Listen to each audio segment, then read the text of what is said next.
হে bucket cruise, আজ থেকে আমরা একটা নতুন মানহাওয়া শুরু করতে যাচ্ছি। এই মানহার নাম জুভেনাইল অফেন্ডার।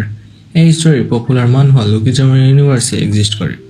তোমাদের সাপোর্ট পেলে আমি ধীরে ধীরে ইউনিভার্সের বাকি স্টোরিগুলোও নিয়ে আসবো, তাই প্লিজ পাশে থেকো। তাহলে চলো আর দেরি না করে শুরু করা যাক আমাদের এই জার্নি। স্টোরি শুরু হয় একটা কোর্টরুমে, যেখানে এই গল্পের মেইন ক্যারেক্টারের শুনানি চলছে। এসব কি হচ্ছে জাজ? আমাকে কমিউনিটি সার্ভিসে কেন পাঠাচ্ছেন? আপনি ভেবেছেন আমার মা নেই জন্য আপনি আমার সাথে যা খুশি তাই করতে পারবেন? হ্যাঁ, একটা জুয়েলারি স্টোরে চুরি করার জন্য 200 ঘন্টার কমিউনিটি সার্ভিস, এটা কোনো কথা? এই কথা বলে ছেলেটা একটা চেয়ার ছুঁড়ে মারে, যেটা জাজের পাশ কাটিয়ে গিয়ে দেয়ালে লাগে। এ সময় দুটো পুলিশ চলে আসছে জাজের কাছে। ইওর অনার, কি হচ্ছে? আপনি কি ঠিক আছেন?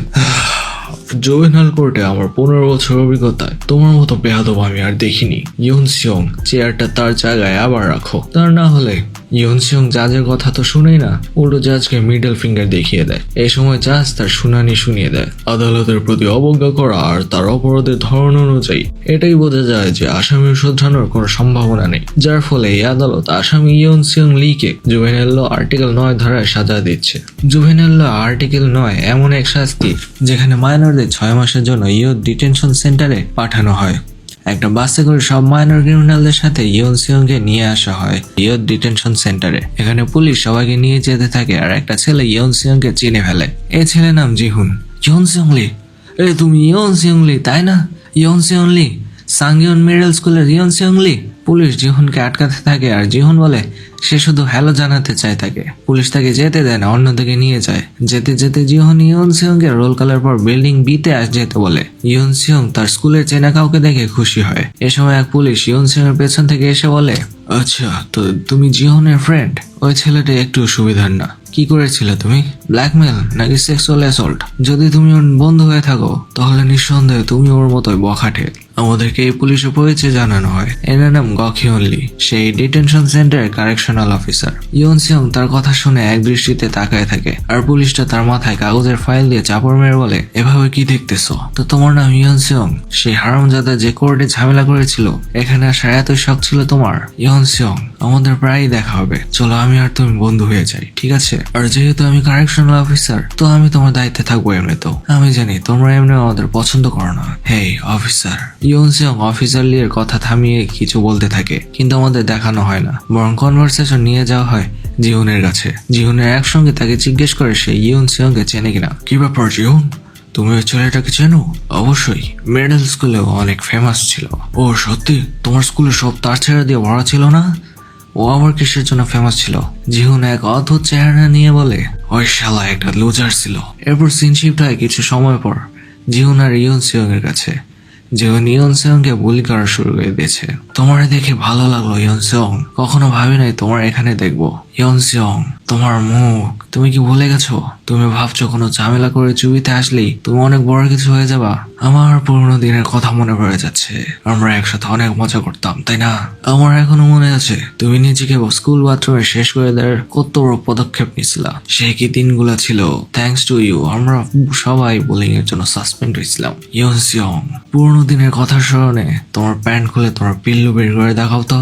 এ কথা বলার সময় তাদের পাস্টের কিছু গ্লিমস দেখানো হয় আর ইয়ন সিয়ং বলে, অবশ্যই অবশ্যই আমি তোমার সাথে দেখা করতে আসছি এখানে। এ কথা বলে ইয়ন সিয়ং তাকে কিস করে দেয় আর সিন শিফট হয় অ্যাডমিনিস্ট্রেটিভ অফিসে, যেখানে দুজন ফিমেল পুলিশ অফিসার গকিয়নকে ধন্যবাদ জানায় নাইট শিফট নেওয়ার জন্য। মিস্টার লি, আজ নাইট শিফট আমাদের না দেয় ধন্যবাদ।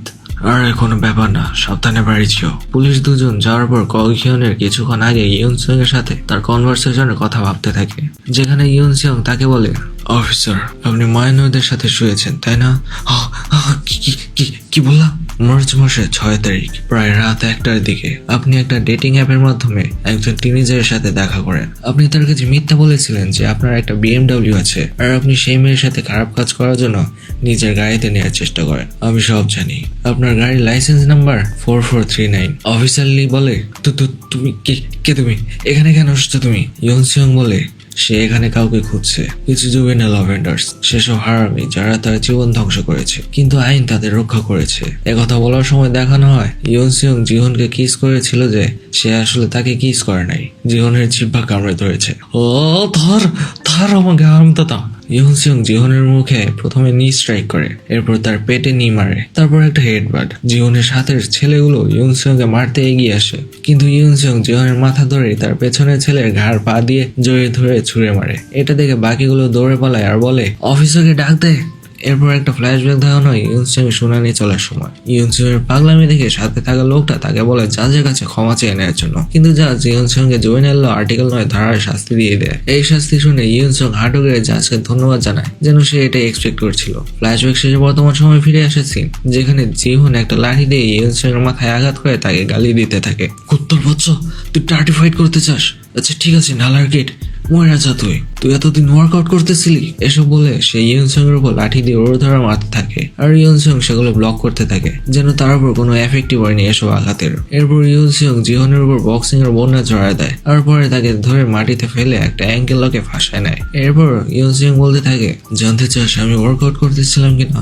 আরে আমাদের রিউনিয়নের জন্য আমার ওয়ার্কআউট কেন করা লাগবে? আমি তো শুধু একজন ফেমাস ব্যক্তির কাছ থেকে শিখেছি কিভাবে ফাইট করতে হয়। এ বলে ইউন সিয়ং জিহনের পা ক্র্যাক করে দেয়, আর জিহন ব্যথায় আর্তনাদ করতে থাকে। তুই হারাবি, এমনটা কেন করলি? সে এমনটা বলছিল, ইউন সিয়ং তার আরেক পায়েরও একই অবস্থা করা শুরু করে, আর তখন সে বলতে থাকে, এমনটা কেন করতেছিস ভাই, এটা আরেক পা। ইউন সিয়ং তাকে বলে, আমি তোকে বলেছিলাম না জিহুন, আমি ফাইট করা শিখেছি। আর এই বলে সে আরেক পাটাও ভাঙতে থাকে। তখন জিহুন কাঁদতে কাঁদতে তাকে বলে, না এমন করিস না প্লিজ, সবকিছুর জন্য মাপ চাই, তোকে ভুল করার জন্য মাপ চাই, তোর বাবা আমার মজা বানানোর জন্য মাপ চাই, আর তোর সমাজ থেকে বিতাড়িত করার জন্য সরি, সবকিছুর জন্য মাপ চাই প্লিজ। যদি তুই পায়ের গোড়ালি ভেঙে ফেলিস তাহলে আমিও জীবনে হাঁটতে পারবো না, ভিক্ষা চাই প্লিজ, আমি দুঃখিত ইউন সিয়ং। এরপর ইউন সিয়ং একটা ফ্ল্যাশব্যাক দেখানো হয়, যার কাছ থেকে সে ফাইটিং শিখেছে। ছেলেটা তাকে বলে, ফাইটিং? তুমি কিসের জন্য ফাইটিং শিখতে চাও? কারণ আইন বেকার হয়ে গেছে, আমি আমার বদলা নিজ হাতে নিতে চাই। সাউথ কোরিয়া সব উল্টা পাল্টা আইনে ভরা, কার উপর প্রতিশোধ? ওহ তুমি তো জানোই সেসব উদ্ভট আইনের ফলে সৃষ্ট প্রোডাক্ট। এটা বলে ইউন সিয়ং জিহনের আরেক পায়ের গোড়ালিও ভেঙে দেয়, আর ততক্ষণ অফিসার লিও চলে আসে, কিন্তু কিছু করতে পারে না। ইউন সিয়ং এর প্রথম বদলা সফল হয়। এর সাথে সাথে চ্যাপ্টার 1 শেষ হয়। ইউন সিয়ং এর বদলার যাত্রা মাত্র শুরু। এরপর সে তার আরো বাকি বদলাগুলো নেবে, আর আমরা সে জার্নি একসাথে উপভোগ করবো। জুভেনাইল অফেন্ডার বাকি এপিসোডগুলো দেখার জন্য চ্যানেলটিকে সাবস্ক্রাইব করে পাশে থাকা বেল আইকনটি ক্লিক করে রাখো। ভিডিওটা পছন্দ হলে লাইক করে একটা কমেন্ট করে দিও, আর বন্ধুদের সাথে শেয়ার করে দিও। আমাদের দেখা হবে নতুন একটা ভিডিওতে, ততদিন পর্যন্ত নিজের খেয়াল রেখো। See ya!